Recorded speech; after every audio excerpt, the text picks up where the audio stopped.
கண்ணியமான பெரியவர்களே, சகோதரர்களே, இன்று அதிகமான மரணங்களை, மௌத்துகளை கண்டுகொண்டும் கலந்து கொண்டும் இருக்கக்கூடிய ஒரு சூழ்நிலையில், அதிலும் குறிப்பாக இளம் வயது மரணங்கள், மௌத்துகள் சமூகத்திலே அதிகரித்திருப்பதை நாங்கள் பார்க்கிறோம். எனவே இன்றைய இந்த குத்பாவின் ஊடாக இந்த மரணங்கள்,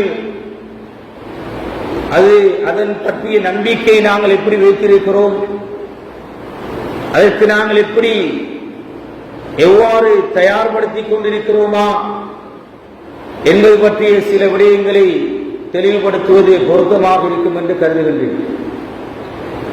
கண்ணியமான பெரியவர்களே, சகோதரர்களே, அல்லாஹ் சுப்ஹானஹு வ தஆலா இந்த உலக வாழ்க்கையை ஒரு தற்காலிகமானதாக, ஒரு நிரந்தரமற்றதாக ஆக்கியிருக்கிறார். அழிவே முடிவே இல்லாத ஒரு நிரந்தரமான ஒரு வாழ்க்கை இருக்கிறது. நாங்கள் எல்லோரும் அதனை ஏற்றுக்கொண்டிருக்கிறோம், நம்பியிருக்கிறோம். எப்போது எங்களுடைய உயிர் கைப்பற்றப்படுகிறதோ, எங்களுடைய ரூஹ் அது மலக்குல் மௌத்தின் மூலமாக பிரிக்கப்பட்டு எடுக்கப்படுகிறதோ, அன்றைய தினத்திலே இருந்து, அந்த நிமிடத்தில் இருந்து நிரந்தரமான வாழ்க்கை எங்களுக்கு ஆரம்பித்து விடுகிறது. பர்ஸக் என்கின்ற மன்னரை வாழ்க்கை, மஹ்ஷர் மைதானம் என்கின்ற நீண்ட நெடிய ஒரு கால வாழ்க்கை, அதன் பின்னர் தான் இறுதி முடிவு, எங்களுடைய சுவர்க்கமா நரகமா என்கின்ற முடிவு.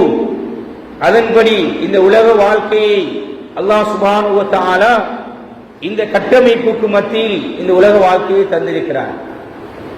ரசூலுல்லாஹி ஸல்லல்லாஹு அலைஹி வஸல்லம் உடைய உம்மத்தாகி எங்களுக்கு நபி அவர்கள் சுமார் 60, 70, 80 வயது ஒரு பட்ட மனிதர்கள் உலகத்திலே வாழ்வார்கள்.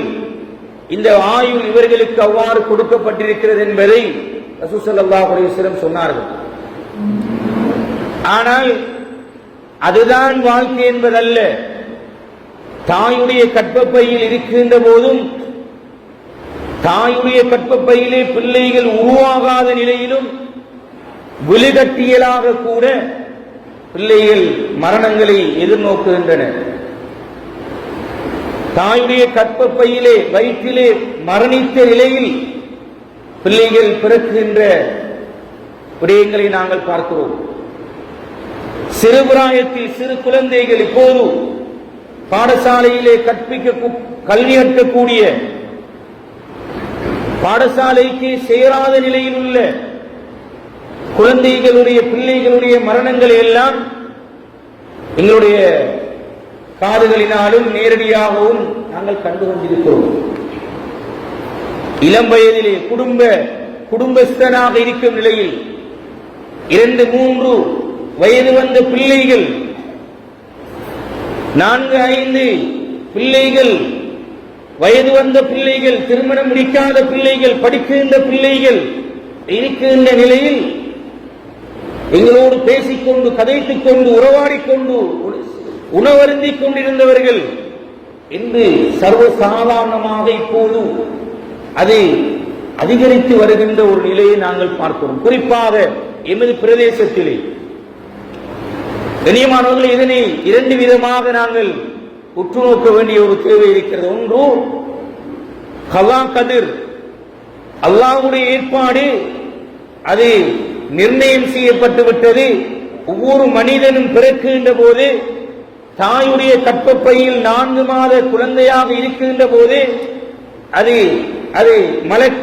ஒரு மலக்கை அல்லாஹ் நியமித்து, அந்த மலக்கு வந்து இவர் உலகத்திலே எவ்வளவு காலம் வாழ்வார், எவ்வளவு உண்ணுவார், எவ்வளவு சாப்பிடுவார், எவ்வளவு குடிப்பார், இவர் எங்கே மூத்தாகுவார், சகல விடயங்களும் எங்களுக்கு அல்லாஹ் நிர்ணயம் செய்திருக்கிறார். கண்ணியமான பெரியவர்களே, சகோதரர்களே, எனவே இந்த குறுகிய கால வாழ்க்கை அல்லாஹ் எங்களுக்கு தந்திருக்கின்ற இந்த வாழ்க்கைக்குள் இந்த மரணம் திடீரென்று எங்களுக்கு சம்பவிக்கின்ற போது சமூகத்திலே பல்வேறுபட்ட நிலைகளை நாங்கள் விட்டு செல்கின்ற ஒரு காலகட்டத்தை நாங்கள் எதிர்நோக்கிக் கொண்டிருக்கிறோம். குறிப்பாக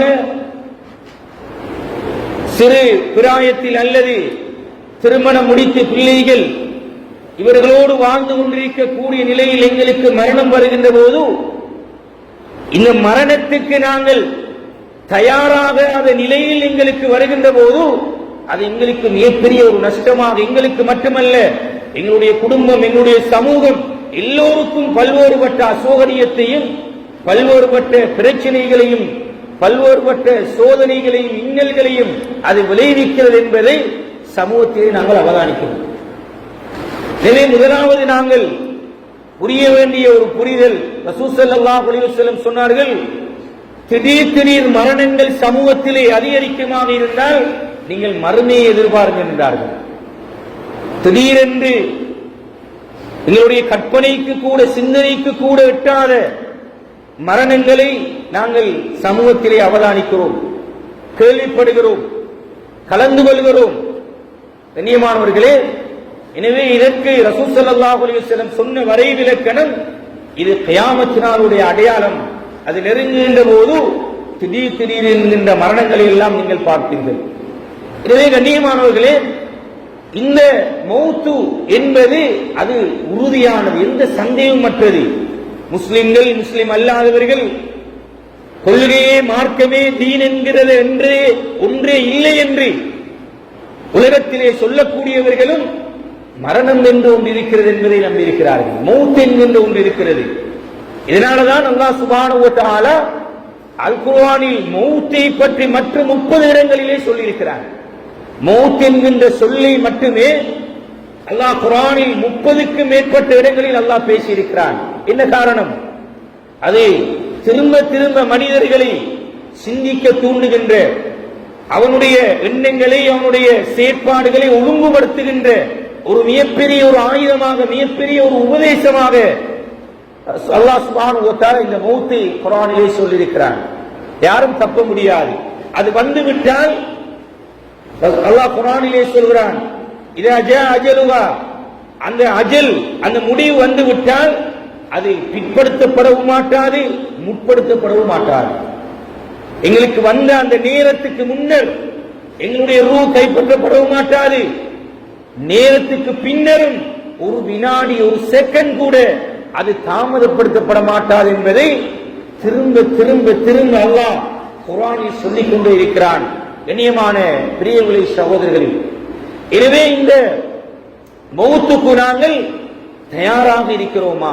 2 விதமான தயாரிப்புகள் எங்களிடத்தில் இருக்க வேண்டும். ஒன்று சுய தயாரிப்பு. எங்களை இந்த திடீரென்று இப்போது நாங்கள் எத்தனையோ பேர் நோயாளிகளை விசாரிக்க சென்றவர்கள், சக்கராத் என்று பார்க்க சென்றவர்கள், அந்த சக்கராத்தை தாண்டியும் அந்த நோயை தாண்டியும் அவர்கள் உயிரோடு இருக்கிறார்கள். பார்க்க சென்றவர்கள் மண்ணோடு மண்ணாகி மண்ணறையிலே வாழ்ந்து கொண்டிருக்கிறார்கள். நோயாளியை, சக்கராத்திலே இருந்தவரை பார்க்க சென்றவர்கள் இன்று மௌத்தாக இருக்கிறார்கள். அந்த நோயாளி இன்னும் உயிரோடு இருக்கிறார். கண்ணியமானவர்களே, இந்த மௌத் என்பது இது உண்மையானது, உறுதியானது, சந்தேகமற்றது. இதற்கு நாங்கள் எப்படி தயாராக இருக்கிறோம்? 3 விதமான தயாரிப்புகளை அறிஞர்கள் சொல்கிறார்கள். இந்த மௌத்துக்கு சுய தயாரிப்பிலே 3 வகையாக நாங்கள் எங்களை தயார் செய்து கொள்ள வேண்டும். இல்லாத போது நாங்கள் மிகப்பெரிய ஒரு நஷ்டவாளர்களாக ஆகிவிடுவோம். திடீரென்று ஒரு நோய் வந்து, நோயோடு பல காலம் இருந்து, கட்டிலே இருந்து எங்களுக்கு மரணம் வரும்போது ஒரு தயாரிப்பு எங்களிடத்தில் ஏதோ ஒரு வகையில் இருக்கும். நான் நோயாளியாக இருக்கிறேன், மௌத்தை எதிர்பார்த்துக் கொண்டிருக்கிறேன், வயோதிபத்தை அடைந்த எத்தனையோ பேர் எனக்கு மௌத்து வரமாட்டாதா என்று எண்ணக்கூடியவர்களும் இருக்கிறார்கள். இது இல்லாமல் திடீரென்று வாழ வேண்டிய வயது என்று நாங்கள் சொல்லக்கூடிய, இளமை பருவம் என்று சொல்லக்கூடிய, வாலிபம் என்று சொல்லக்கூடிய இப்படியான நிலைகள் திடீரென்று எங்களுக்கு மௌத்து வந்து விட்டால் அதற்கு தயாரில்லை என்றால் நாங்கள் மிகப்பெரிய கை சேரமுடியவர்களாக மாறுவோம். எனவே முதலாவது எங்களுடைய தயாரிப்பு தஅஜீலு தௌபா. தஅஜீலு தௌபா, எங்களுடைய வாழ்க்கையில் செய்த பாவங்களுக்கு நாங்கள் மன்னிப்பை தேடிவிட்டு மௌத்தாகிவிட வேண்டும். மன்னிப்பை தேடாத நிலையில் நாங்கள் மௌத்தாகினால் மிகப்பெரிய ஒரு பரிதாபமான நிலைமைக்கு நாங்கள் மாறிவிடுவோம். மௌத்துக்கு எப்படி தயாராக வேண்டும்? தௌபா. 2 சந்தர்ப்பங்களை தவிர 2 நிலைகளுக்கு முன்னர் ரசூலுல்லாஹி ஸல்லல்லாஹு அலைஹி வஸல்லம் தௌபாவை செய்து கொள்ளுமாறு சொன்னார்கள். ரமதானிலே அதிகமான தௌபாக்களை செய்தோம், இமாமுக்கு பின்னால் நின்று செய்தோம். ஆனால் அந்த தௌபாக்கள் அல்ல அல்லாஹ் எதிர்பார்க்கின்ற தௌபாக்கள். தௌபா செய்து விட்டால், அந்த பாவ மன்னிப்பிலே இருந்து மீண்டு விட்டால், அதற்கு பிறகு திரும்ப அந்த பாவத்தின் பக்கம் திரும்புவது தௌபா அல்ல. சாட்டுக்கு செய்கின்றது தௌபா அல்ல. செய்த தௌபா திரும்ப அந்த பாவத்தின் பக்கம் எங்களை கொண்டு போய் சேர்த்து விடக் கூடாது. ரமதான் வந்தது, ரமதானிலே தௌபா செய்தோம், இமாமுக்கு பின்னால் இமாம் சொல்லி தர அல்லது குறிப்பாக 27ஆம் கிழமை அதிகமாக அழாதவர்களும் அல்லது தொழுது நாங்கள் செய்தோம். கண்ணியமானவர்களை, அந்த தௌபா அல்ல. அதன் பின்னரும் நாங்கள் அதே பாவத்தில் அதே நிலையில் இருப்போமாக இருந்தால் அந்த தௌபா அல்லாஹ்விடத்தில் ஏற்றுக்கொள்ளப்பட்ட தௌபா அல்ல. கண்ணியமானவர்களே, தஅஜீலு தௌபா, ரசூல் ஸல்லல்லாஹு அலைஹி வஸல்லம் 2 சந்தர்ப்பங்களை சொன்னார்கள். ஒன்று, எப்போது மேற்கிலே சூரியன் உதயமாகிறதோ அப்போது என்னுடைய தௌபாவுடைய வாசல் மூடப்பட்டுவிடும். 2வது சொன்னார்கள், கர்கராவுடைய நிலை. ஒவ்வொரு மனிதருக்கும் அது விபத்திலே மரணித்தாலும், நீரிலே மூழ்கி மரணித்தாலும், நெருப்பிலே எரிந்து மரணித்தாலும், எந்த நிலையில் திடீரென்று மரணித்தாலும் அவர் கர்கரா என்று சொல்லக்கூடிய ஒரு நிலையை அடைவார். அதுதான் மௌத் என்று சொல்லக்கூடிய அந்த நிலை. அவருடைய தொண்டை குழிக்கு வருவது. இந்த தொண்டை குழிக்கு மௌத்து வந்துவிட்டால் அப்போது அவர் உலகத்தினுடைய அந்த மறுமையுடைய நிலைகளை எல்லாம் கண்முன்னே காணும் போது அவர் தௌபா செய்வார். அந்த தௌபா ஏற்றுக்கொள்ளப்பட மாட்டார். எனவே கண்ணியமானவர்களே, எங்களுடைய வாழ்க்கையில் இந்த இளம் வயது மரணங்கள், திடீர் மரணங்கள் சொல்லித் தருகின்ற மிகப்பெரிய ஒரு பாடம், மிகப்பெரிய ஒரு உபதேசம். இந்த தௌபாவுடைய அவசரப்படுத்துவது, விரைவுபடுத்துவது, மிக மிக அவசரமாக எங்களுடைய பாவங்களிலே இருந்து தௌபா செய்து கொள்வது, அடிக்கடி தௌபா செய்வது, அடிக்கடி பாவ மன்னிப்பு தேடுவது, அடிக்கடி இஸ்திக்பார் செய்வது. இதை செய்து செய்து செய்து காலையிலே இருந்த மனிதன் மாலையிலே இல்லை, மாலையிலே இருந்தவர் காலையிலே இல்லை. கண் எதிரே நாங்கள் பார்த்துக் கொண்டிருக்கிறோம். கண்ணியமானவர்களே, மிகப்பெரிய ஒரு உபதேசி இந்த மௌத் என்பது. ஆனால் அதையும் இனி நாங்கள் ஒரு பகடியாக அல்லது ஒரு கவனக்குறைவாக, ஒரு கவனீனமாக ஆக்கிவிட்டோம் என்ற ஒரு நிலைதான் இந்த சமூகத்தில் இருக்கிறது. மௌத்தான வீட்டுக்கு போனாலும் அங்கேயும் எங்களுக்கு மௌத்துடைய கவலை வருவதில்லை. அங்கு சென்றாலும் ஏதாவது பிரச்சனையையும், ஏதாவது ஒரு நிகழ்வையும், ஏதாவது ஒருவரை பற்றியும் அல்லது ஒரு பிசினஸை பற்றி, இப்படி மௌத்துடைய வீடுகளை கூட அந்த மௌத்துடைய சிந்தனையை தலையிலே எடுக்கக்கூடிய நிலை இந்த ஜனாசாவுடைய வீடுகளிலும் இல்லை. மையவாடிகளில் சரி, அங்கு சரி அந்த உபதேசம் எங்களுக்கு கிடைக்கிறதா என்றால் அங்கு சென்றாலும் அந்த உணர்வு எங்களுக்கு ஏற்படுவதில்லை அல்லது குறைவாக இருக்கிறது. அங்கு சென்றும் நாங்கள் தொலைபேசிகளிலும் அல்லது நண்பர்களுடனும் தெரிந்தவர்களுடனும் ஊருடைய பிரச்சனையும், உலகத்துடைய பிரச்சனையும், வியாபாரத்துடைய பிரச்சனையும், கொடுக்கல் வாங்கலுடைய பிரச்சனைகளையும் பேசுகின்ற இடமாகத்தான் மையவாடிகளையும் மாற்றியிருக்கிறோமே தவிர அந்த கவலைகள் மிகப்பெரிய உபதேசியான ரசூலுல்லாஹி ஸல்லல்லாஹு அலைஹி வஸல்லம் அடையாளப்படுத்திய இந்த மரணம் மௌத்து தான் உங்களுக்கு பார்க்கின்ற போது ஒரு ஜனாசாவில், ஏன் ஜனாசாவில் கலந்து கொள்வது, தொழுகையிலே கலந்து கொள்வது, மக்பராவுக்கு செல்வது, அடக்கத்திலே கலந்து கொள்வதற்கு சொன்ன நன்மைகள் இருக்கிறது. ரசூலுல்லாஹி ஸல்லல்லாஹு அலைஹி வஸல்லம் 2 கீராத் என்றார்கள். ஏன் 2 கீராத்? 2 கீராத் என்பது உஹது மலையை விட பெரியது. பல தொடர் கிலோமீட்டரை கொண்ட அந்த உஹது மலையுடைய அளவை சொன்னார்கள் ரசூலுல்லாஹி ஸல்லல்லாஹு அலைஹி வஸல்லம். அவ்வளவுக்கு நன்மை இருக்கிறது. என்ன காரணம்? மனிதர்களை ரசூல் ஸல்லல்லாஹு அலைஹி வஸல்லம் தூண்டினார்கள், உற்சாகப்படுத்தினார்கள். ஜனாசாக்களில் அதிகமாக கலந்து கொள்ளுங்கள், ஜனாசா தொழுகைகளில் கலந்து கொள்ளுங்கள், மக்பராக்களுக்கு அடக்குவதற்கு செல்லுங்கள். என்ன காரணம்?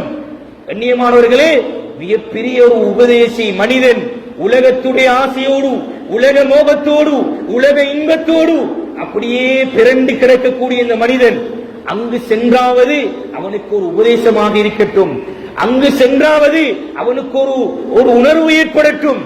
ஆனால் துரதிர்ஷ்டவசம் இன்று ஜனாசாக்களுக்கு செல்கின்ற நிலைகளில் கூட எங்களுக்கு அந்த உணர்வு ஏற்படுவதிலே ஒரு குறைவு அல்லது ஒரு கவனஈர்ப்பு, ஒரு கவனக்குறைவு இருப்பதை சமூகத்திலே நாங்கள் பார்க்கிறோம். எனவே முதலாவது எங்களுடைய தௌபா, எங்களுடைய மிக விரைவாக, மிக அவசரமாக நாங்கள் ஒவ்வொரு வினாடியும் நினைக்க வேண்டும், எனக்கும் இந்த மௌத், என்னுடைய வயதிலே உள்ளவன், என்னோடு படித்தவன், எனக்கும் இளமையானவன், என்னோடு வியாபாரம் செய்தவன், என்னோடு கொடுக்கல் வாங்கல் செய்தவன், காலையில என்னோடு பேசிக் கொண்டிருந்தவன் இப்போது மௌத்தாகி விட்டானே, இப்போது ஜனாசாவாக இருக்கிறானே, அவனால் பேச முடியாது, அவனால் கதைக்க முடியாது, அவனால் என்னோடு உரையாட முடியாது. ஆனால் எல்லாவற்றையும் அவன் அறிந்து கொண்டிருக்கிறான். அவன் உண்மையான நிதர்சனமான மறுமையுடைய நிகழ்வை அவன் கண்கூடாக பார்த்துக் கொண்டிருக்கிறான். ஆனால் வெளியிலே சொல்ல முடியாது. இதே நிலை எனக்கும் வர இருக்கிறது என்கின்ற உணர்வு கண்ணியமானவர்கள் எங்களுக்கு இருக்க வேண்டும். தௌபாவை மிக விரைவாக நாங்கள் மனிதர்கள், பாவம் செய்யக்கூடியவர்கள், தவறு செய்யக்கூடியவர்கள், தவறு செய்தவர்கள். எனவே மிக விரைவாக எங்களுடைய தௌபாவை, பாவ மன்னிப்பை, இஸ்திக்பாரை அல்லாஹ்விடத்திலே நாங்கள் வேண்டிக் கொள்ள வேண்டும். கண்ணியமானவர்களே, இரண்டாவது எங்களுடைய இபாதத்துகளை நாங்கள் சீராக்கிக் கொள்ள வேண்டும்.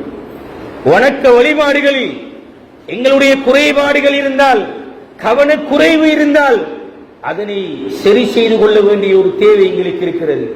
சுபஹ் தொழாத நிலையில் லுஹருடைய நேரத்தில் எனக்கு மௌத் வந்து விட்டால் சிந்தித்து பாருங்கள் எப்படி இருக்கும். சுபஹ் தொழாத நிலையில் எனக்கு மௌத் வந்து விட்டால், தொழுகைகள் கவனீனமாக பொடுபோக்காக இருக்கின்ற நிலையில் எனக்கு மரணம் வந்து விட்டால், நாங்கள் என்ன வேண்டாம், எனக்கு முடியெல்லாம் நரைக்க வேண்டும், நான் நோயாளியாக எனக்கு நோய் ஏற்பட வேண்டும், எனக்கு வயது முதிர்வு ஏற்பட வேண்டும், நடக்க முடியாத நிலை வர வேண்டும், அதன் பின்னர் தான் எனக்கு மௌத்து வரும். இல்லை, கண் எதிரே, கண் முன்னே நாங்கள் பார்க்கிறோம். கண்ணியமானவர்களே, எனவே இபாதத்துகளில், வணக்க வழிபாடுகளில், அல்லாஹ்வுடைய கட்டளைகளில் பொடுபோக்காக இருக்கிறோமா, கவனீனமாக இருக்கிறோமா? மிக பிரதானமாக ரசூலுல்லாஹி ஸல்லல்லாஹு அலைஹி வஸல்லம் சொன்னார்களே, மௌத்துக்கு பிறகு அல்லாஹ் எங்களை மஹ்ஷர் மைதானத்தில் எழுப்பி கேட்கின்ற கேள்விகளில் மிக பிரதானமான கேள்வி தொழுகையை பற்றிய கேள்வி. தொழுகையை பற்றிய கேள்வி. ரமதானிலே அல்ஹம்துலில்லாஹ் மாஷா அல்லாஹ் பல சப்புகள் நிரம்பி வழிந்தன, பள்ளி வாயில்கள் நிரம்பி வழிந்தன. ஆனால் துரதிர்ஷ்டவசம் இன்று பள்ளி வாயிலே அப்படியான சப்புகளை காண்பது அரிதாக இருக்கிறது. தொழுகையாளிகளை காண்பது அரிதாக இருக்கிறது. வாலிபர்களை காண்பது அரிதாக இருக்கிறது. எமது பிரதேசத்திலே மட்டும் சுமார் 7500க்கும் மேற்பட்ட மாணவர்கள் மட்டும் இருக்கிறார்கள், ஆண் மாணவர்கள் மட்டும் இருக்கிறார்கள். பாடசாலைகளிலே கல்வி கற்கக்கூடிய ஆண் மாணவர்கள் ஒன்று தொடக்கம் உயர்தரம் வரைக்கும் 7500க்கும் மேற்பட்ட மாணவர்கள் இருக்கிறார்கள். இது தவிர உயர்தரத்திலே இருந்து 25 வயதுக்கு உட்பட்ட இளம் வயதை அடைந்தவர்கள் சுமார் 7000 பேர் இருக்கிறார்கள். 45 வயதுக்கு உட்பட்டவர்கள் மாத்திரம் சுமார் 22,000 பேர் இருக்கிறார்கள். எமது பிரதேசத்துடைய கணக்கெடுப்பு. பள்ளிவாயிலுக்கு சென்று பாருங்கள், பள்ளிவாயிலுடைய தொழுகையுடைய நிலையை பாருங்கள். ஒவ்வொரு மஹல்லாவுக்கும், ஒவ்வொரு பள்ளிவாயிலுக்கும் மஹல்லா வாசிகள் இருக்கிறார்கள். வேறு நேரங்களில் வேறு பள்ளிவாயில்கள், வேறு வெளியூர்களுக்கு சென்றாலும் சுபகுடைய தொழுகை எங்கே தொழ வேண்டும்? கண்ணியமானவர்களே, எனவே மௌத்து எங்களை நெருங்கிக் கொண்டிருக்கிறது. திடீர் என்ற புஜா, திடீர் என்ற மரணங்கள் இப்போது கண்ணெதிரே கண் முன்னே சம்பவித்துக் கொண்டிருக்கின்றன. என்ன பாடம் எங்களுக்கு, என்ன படிப்பினை இவைகள் எங்களுக்கு தருகிறது? ஜனாசாவுடைய வீட்டுக்கு சென்றும் மக்பராவுக்கு சென்றும் இதிலே இருந்து நாங்கள் படிப்பினை பெறவில்லை என்றால், இதிலே இருந்து நாங்கள் இதிலே இருந்து பாடத்தை கற்றுக்கொள்ளவில்லை என்றால் மிகப்பெரிய ஒரு கை சேதமாக நாங்கள் மாறிவிடும், எங்களுடைய மௌத்து மாறிவிடும். எனவே கண்ணியமானவர்களே, இந்த இபாதத்துடைய விடயங்களிலே, இபாதத் சார்ந்த அம்சங்களிலே, குறிப்பாக தொழுகையிலே மிகக்கூடிய கவனம் செலுத்துங்கள். ஃபர்லான தொழுகைகள் இமாம் ஜமாத்தோடு பள்ளி வாயிலுக்கு வந்து இமாமோடு ஜமாத்தாக தொழுகின்ற பழக்கத்தை நாங்கள் உருவாக்க வேண்டும். ரமலானிலே நாங்கள் மாற்றத்தை கொண்டு வந்தோம், திரும்ப மீண்டும் நாங்கள் பழையபடி சென்று விட்டோமா சிந்திக்க வேண்டும். முதலாவது எங்களுக்கு வர வேண்டியது, நான் இந்த நிலையில் எனக்கு மௌத்து வந்து விட்டால் வரமாட்டாது என்பதல்ல. கண்ணெதிரே கண் முன்னே நிறைய ஜனாசாக்களை சுமந்து சென்று அடக்கிவிட்டு வந்து விட்டோம். கண்ணியமானவர்களே, எங்களுடைய தந்தை, எங்களுடைய தாய், எங்களுடைய சகோதரர்கள், அயலவர்கள், உறவினர்கள் என்று நாங்கள் எத்தனையோ ஜனாசாக்களை நாளாந்தம் சுமந்து கொண்டிருக்கிறோம். நானும் சுமக்கப்பட இருக்கிறேன், என்னையும் குளிப்பாட்டப்பட இருக்கிறேன், நானும் கஃன் செய்யப்பட இருக்கிறேன், நானும் இந்த பள்ளிவாயிலே முன்னு கொண்டு வந்து வைக்கப்பட்டு தொழுவிக்கப்பட இருக்கிறேன். என்னிடத்திலே தொழுகை இல்லை என்றால், என்னிடத்திலே அல்லாஹ்வுடைய கட்டளைகளை பேணுவதில் என்னிடத்திலே பொடுபோக்கு இருக்குமாக இருந்தால், கண்ணியமானவர்களே, மிகப்பெரிய நஷ்டவாளர்களாகி விடுவோம். எனவே இபாதத் சார்ந்த அம்சங்களிலே என்னுடைய மௌத்து வருவதற்கு முன்னர், என்னுடைய மரணம் வருவதற்கு முன்னர் நாங்கள் எங்களை பக்குவப்படுத்திக் கொண்டு வணக்க வழிபாடுகளில் எங்களை நாங்கள் பேணுதலாக ஆக்கிக் கொள்ள வேண்டும். ரமலானிலே விடுபட்ட நோன்புகள் இருந்தால், கலாவான நோன்புகள் இருந்தால் மிக விரைவாக இந்த நோன்புகளை நாங்கள் நோட்டுக் கொள்ள வேண்டிய தேவை இருக்கிறது. காரணம், திடீரென்ற மௌத்துகள், இளம் வயது மரணங்கள், வயது வித்தியாசம் இல்லாத மௌத்துகள். எனவே நோயினால், பிரயாணத்தினால் அல்லது வீடுகளிலே பெண்கள் நோன்பு பிடிக்க முடியாத காலத்திலே பிடிக்காமல் இருந்தால் இது ஒரு சந்தர்ப்பம், நோன்புகளை நோட்டுக் கொள்ளுங்கள். இப்போது ஷவ்வாலுடைய மாதத்தில் இருக்கிறோம். ரசூலுல்லாஹி ஸல்லல்லாஹு அலைஹி வஸல்லம் ரமலானுடைய மாதத்தை தொடர்ந்து, பெருநாளுடைய தினத்தை தொடர்ந்து வருகின்ற ஷவ்வாலுடைய மாதத்திலே 6 நோன்புகளை நோட்பது சொன்னார்கள், முழு வருடமும் நோன்பு நோற்ற நன்மை என்றார்கள். எனவே இன்னும் எங்களுக்கு இன்று ஷவ்வாலுடைய 21வது தினத்திலே இருக்கிறோம், இன்னும் எங்களுக்கு நாட்கள் இருக்கின்றன. எனவே ஷவ்வாலுடைய நோன்பு அது தொடராக நோக்க வேண்டும் என்பதல்ல, தொடராக நோட்பது சிறந்தது. ஆனால் எங்களால் நோக்க முடியும் அந்த மாதம் முடிவடைவதற்கு முன்னர். இன்னும் எங்களுக்கு மீதியாக 7-8 நாட்கள் மீதமாக இருக்கின்றன. எனவே இந்த நோன்புகளை நாங்கள் முடியுமான வரைக்கும் நோட்டுக் கொள்ள வேண்டும். குறிப்பாக கலாவான நோன்புகள் ஏதாவது எங்களுடைய வாழ்க்கையிலே கலாவாக ஆக்கப்பட்டிருந்தால், பொதுவோக்காக கவனையினமாக விடுபட்டிருந்தால், அதற்கான தௌபாக்களையும் அதற்கான முன்முறமான ஈடுபாடுகளையும் மிக விரைவாக, மிக அவசரமாக செய்து கொள்ள வேண்டிய தேவை எங்களுக்கு இருக்கிறது. எனவே கண்ணியமானவர்களே, இபாதத் சார்ந்த விடயங்களிலே ஜகாத் இருக்கிறது. மௌத்தாகி விட்டோம் என்றால் அது அப்படியே எங்களை மறுமை வரைக்கும் பின்தொடர்ந்து வரும். ஏனி கொடுக்கவில்லை, ஏனி கணக்கு பார்க்கவில்லை. கண்ணியமானவர்களே, ஜகாத் என்பது உரிய முறையில், அது வருடம் கணிக்கப்பட்டு உரிய முறையில் கொடுக்கப்பட வேண்டியது கட்டாயமானது. இதிலே பொடுபோக்கு, கவனையினம், காசு வரட்டும், செக்கு மாறட்டும், அதற்கு பிறகு கொடுப்போம் இல்லை. மிக விரைவாக எதெல்லாம் எங்களிடத்திலே விடுபாடாக இருக்கிறதோ, இவைகளில் எல்லாம் நாங்கள் கவனக்குறைவாக இருந்து விட்டோமோ அவைகள் எல்லாம் சீர் செய்து கொள்ள வேண்டும். அதைத்தான் இந்த இளம் வயது மரணங்கள், இந்த திடீர் மரணங்கள் எங்களுக்கு மிகப்பெரிய ஒரு உபதேசமாக, மிகப்பெரிய ஒரு செய்தியாக எங்களுக்கு சொல்லிக் கொண்டிருக்கிறது. கண்ணியமான பெரியவர்களே, சகோதரர்களே, மூன்றாவது, உலக வாழ்க்கையில் மிக பிரதானமாக மனிதனுக்கு இருக்கின்ற ஒரு அம்சம்தான் அவனிடத்திலே பொருளாதார நெருக்கடி. தனக்கு தன்னுடைய பொருளாதாரம், தன்னுடைய வசதி வாய்ப்புகள் மேலாக இருக்க வேண்டும், இன்னும் இன்னும் கிடைக்க வேண்டும். சொன்னார்கள் ஸல்லல்லாஹு அலைஹி வஸல்லம், ஒரு மலை போன்ற ஒரு தங்கம் குவியல் ஒரு மனிதனுக்கு இருந்தாலும் அவன் நினைப்பானால் இன்னும் ஒரு குவியல் எனக்கு வரப்படாதா? இதுதான் உலகத்துடைய மனிதனுடைய நிலை. இதற்கு மாற்றமாக எங்களுக்கு வர வேண்டிய மிக முக்கியமான ஒரு குணாதிசயம் தான் கனாஅத் என்கின்ற போதும் என்கின்ற மனோநிலை இந்த மௌத்துக்கு முதல் எங்களுக்கு உருவாக வேண்டும். அதுதான் எங்களுடைய மௌத்துக்கான தயாரிப்பாக இல்லாத போது அதை மிகப்பெரிய ஒரு கைசேதத்தை உலகத்தில் எங்களுக்கு ஏற்படுத்தும். எனக்கு போதாது, காணாது என்ற நிலைதான் மனிதனை மிக படு பயங்கரமான அதல பாதாளத்திலே கொண்டு போய் விட்டிருக்கிறது. ஏன் வட்டிக்கு இருக்கிறார்? ஏன் கடன் எடுக்கிறார்? ஏன் பொருளாதார சுமைகளை சுமந்து கொண்டிருக்கிறார்? ஏன் அடுத்தவனை ஏமாற்றுகிறான்? அடுத்தவனுடைய பொருளாதாரத்தை ஏன் மோசடி செய்கிறான்?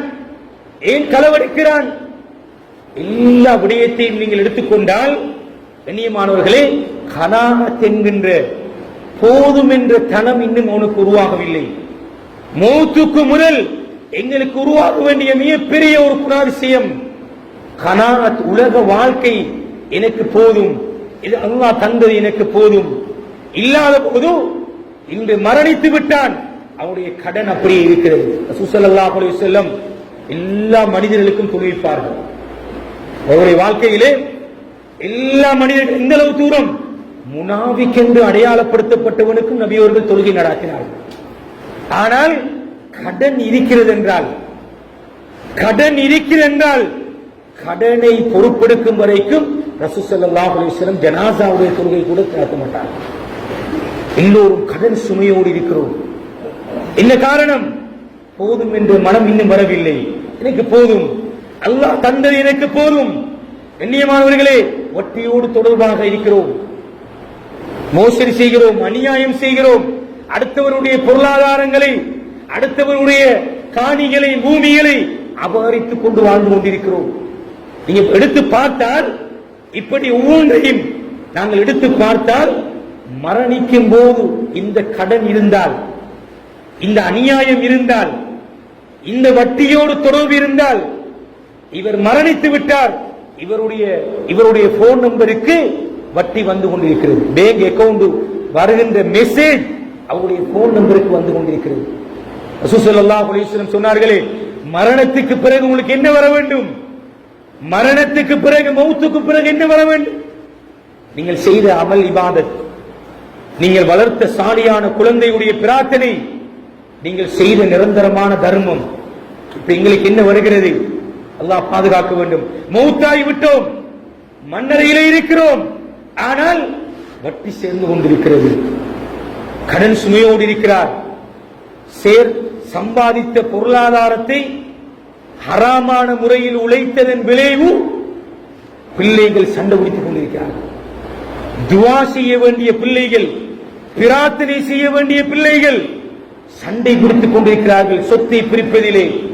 கண்ணியமான பிரிவுகளை சகோதரிகளே, கனாஅத் என்கின்ற போதும் என்ற மனம் முதலில் வர வேண்டும். அல்லாஹ் எனக்கு இவ்வளவுதான் ரிஸ்க் அளிக்கிறான், இவ்வளவுதான் தந்திருக்கிறான். விரலுக்கு ஏற்ற வீக்கம். திருமணம் முடிப்பதற்கு கடன் வாங்கி வாங்கி வட்டிக்கு கொண்டு போய் வைத்து, சுப்ஹானல்லாஹ், திருமணம் முடித்த பிள்ளைகள் பேர குழந்தை கண்டுவிட்டார், இன்னும் இவருடைய கடன் சுமை முடியவில்லை. சுப்ஹானல்லாஹ். கண்ணியமானவர்களே, இந்த இளம் வயது மரணங்கள் எங்களுக்கு தருகின்ற பாடம், படிப்பினை. மனிதா, நீ நினைத்துக் கொண்டிருக்காதே நல்ல வாழலாம், எல்லா கடனையும் அடைத்தது பிறகு, எடுத்தது எல்லாம் கொடுத்தது பிறகு தான் எனக்கு மௌத்து வரும், அப்பதான் எனக்கு மரணம் வரும். இல்லை, கண்ணெதிரே கண் முன்னே சொல்கின்ற செய்தி, எங்களோடு படித்தவன், எங்களோடு விளையாடியவன், எங்களோடு உணவு உண்ணவன், எங்களோடு சிரித்து பழகியவன் காலையிலே கதைத்துக் கொண்டு, நேற்று ஒரு மஷூராவிலே இருக்கும் போது ஒரு தொலைபேசி அழைப்பு ஒரு ஹஸ்ரத்துக்கு வருகிறது. காலையிலே கதைத்துக் கொண்டிருந்தவர், இரவு தகவல் வருகிறது, அவர் ஜனாசாவாக மரணித்து விட்டார். இது இப்போது அதிகமாக எமது சமூகத்திலே, குறிப்பாக இளம் வயதினர், வாலிப வயதினர், குடும்பஸ்தர், பருவ வயதை அடைந்த பிள்ளைகளோடு இருக்கக்கூடியவர், கடன் சுமையோடு இருக்கக்கூடியவர். கண்ணியமானவர்களே, எனவே இவைகள் எல்லாம் செட்டில் பண்ணிவிட வேண்டும். கால தாமதத்தை யோசிக்க வேண்டாம். எங்களுக்கு இன்னும் காலம் இருக்கிறது, இன்னும் ஒரு மாதத்தை எடுத்துக்கொள்வோம், இன்னும் ஒரு வருடத்தை எடுத்துக்கொள்வோம். இல்லை, உடனடியாக எங்களுடைய கணக்கு வழக்குகள் எல்லாம் பொருளாதார ரீதியாக அல்லது யாரையாவது காணிகளை சிறு சிறு ஒரு நிறைய பிரச்சனைகள் இந்த சமூகத்தில் வருகிறது. அயலவர்கள் காணிகள் தொடர்பாக, காணிகளை அபகரித்தது தொடர்பாக ஒரு இன்ச்சு காணியை நாங்கள் கூடுதலாக எடுத்தாலும் அதுவும் மறுமையிலே மிகப்பெரிய நெருப்பாக வந்து நிற்கும். எனவே கண்ணியமானவர்களே, போதும் என்ற மனம் எங்களுக்கு வர வேண்டும். இல்லாத போது இப்படியான மௌத்தாகி விடுவோம், மன்னரையிலே இருப்போம். ஆனால் பெரிய ஒரு லிஸ்ட் எங்களுக்கு பின்னால் பின்தொடர்ந்து கொண்டிருக்கும். எதை ரசூலுல்லாஹி ஸல்லல்லாஹு அலைஹி வஸல்லம் வர வேண்டும் என்று சொன்னார்களோ, அமல் இபாதத், சாலியான அமல்கள், நாங்கள் வளர்த்த நல்ல சாலியான பிள்ளையுடைய பிரார்த்தனை, அதே நேரம் நாங்கள் செய்த நிரந்தரமான தர்மம், இதற்கு மாற்றமானவைகள் எல்லாம் எங்களுடைய கபருக்கு வந்து கொண்டே இருக்குமாக இருந்தால், எங்களுடைய போனுக்கு மெசேஜாக வந்து கொண்டே இருக்குமாக இருந்தால், எங்களுடைய இமெயிலுக்கு அது தகவலாக வந்து கொண்டே இருக்குமாக இருந்தால், கண்ணியமானவர்களே, எங்களுடைய மன்னரையுடைய நிலை எப்படி இருக்கும் என்பதை சிந்தித்து பாருங்கள். எனவே இந்த மரணம் எங்களுக்கு வெறுமனே சம்பவிக்கிறது.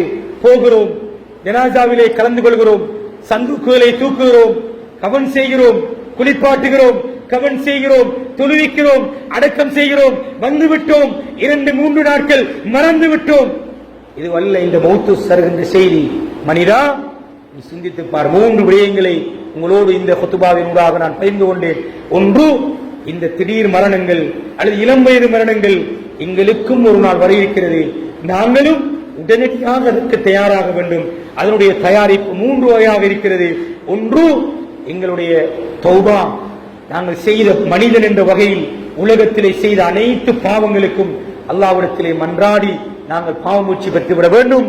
இரண்டாவது, எங்களுடைய இபாதத்துகள், வணக்க வழிபாடுகள், அல்லாஹ்வோடு தொடர்பட்ட விடயங்களில் நாங்கள் கவனக்குறைவு இருந்தால், பொடுபோக்கு இருந்தால், கலாக்கள் இருந்தால் உடனடியாக அவைகளை நிறைவேற்றிவிட வேண்டும், சீர் செய்துவிட வேண்டும். இந்த நிலை, இந்த நேரத்தில், இந்த நிலையில் எனக்கு மூத்து வந்துவிட்டால் என்னவாகுமே என்ற கவலையோடு அந்த இபாதத்தோடு நாங்கள் ஈடுபாட்டை ஏற்படுத்திக் கொள்ள வேண்டும். குறிப்பாக அதில் என்னுடைய தொழுகையுடைய விடயத்திலே, அதிலும் குறிப்பாக சுபவுடைய தொழுகை, நாங்கள் கவனீனமாக பொதுபோக்காக இருந்தால் அவைகளை நாங்கள் சீர் செய்து கொள்ள வேண்டும். காரணம், லுஹருக்கு எங்களுக்கு மூத்து வந்து விட்டால், அசருக்கு எங்களுக்கு மூத்து வந்து விட்டால், அந்த நாளில் நாங்கள் சுபவு தொழவில்லை என்றால், அந்த நாளில் நாங்கள் லுஹர் தொழவில்லை என்றால் எப்படிப்பட்ட ஒரு கைசேதமுடையவர்களாக நாங்கள் மாறிவிடுவோம். மூன்றாவது, கண்ணியமானவர்களே, கனாஅத் என்கின்ற போதும் என்ற ஒரு நிலை எங்களுக்கு உருவாக வேண்டும். அல்லாஹ் எனக்கு இந்த உலக வாழ்க்கையை உறவுதான் தந்திருக்கிறான், இப்படித்தான் எனக்கு ரிஸ்க் அளித்திருக்கிறான், என்னுடைய நிலையை இப்படித்தான் உலகத்தில் அல்லாஹ் எழுதி வைத்திருக்கிறான். எனவே ஏன் நான் வட்டிக்கு போக வேண்டும்? ஏன் நான் சுமையை, வெறும் சுமைகளை சுமந்து கொண்டிருக்க வேண்டும்? ஏன் நான் களவெடுக்க வேண்டும்? ஏன் நான் மோசடி செய்ய வேண்டும்? ஏன் நான் ஹராமான உழைப்பை, சம்பாத்தியத்தை உழைக்க வேண்டும்?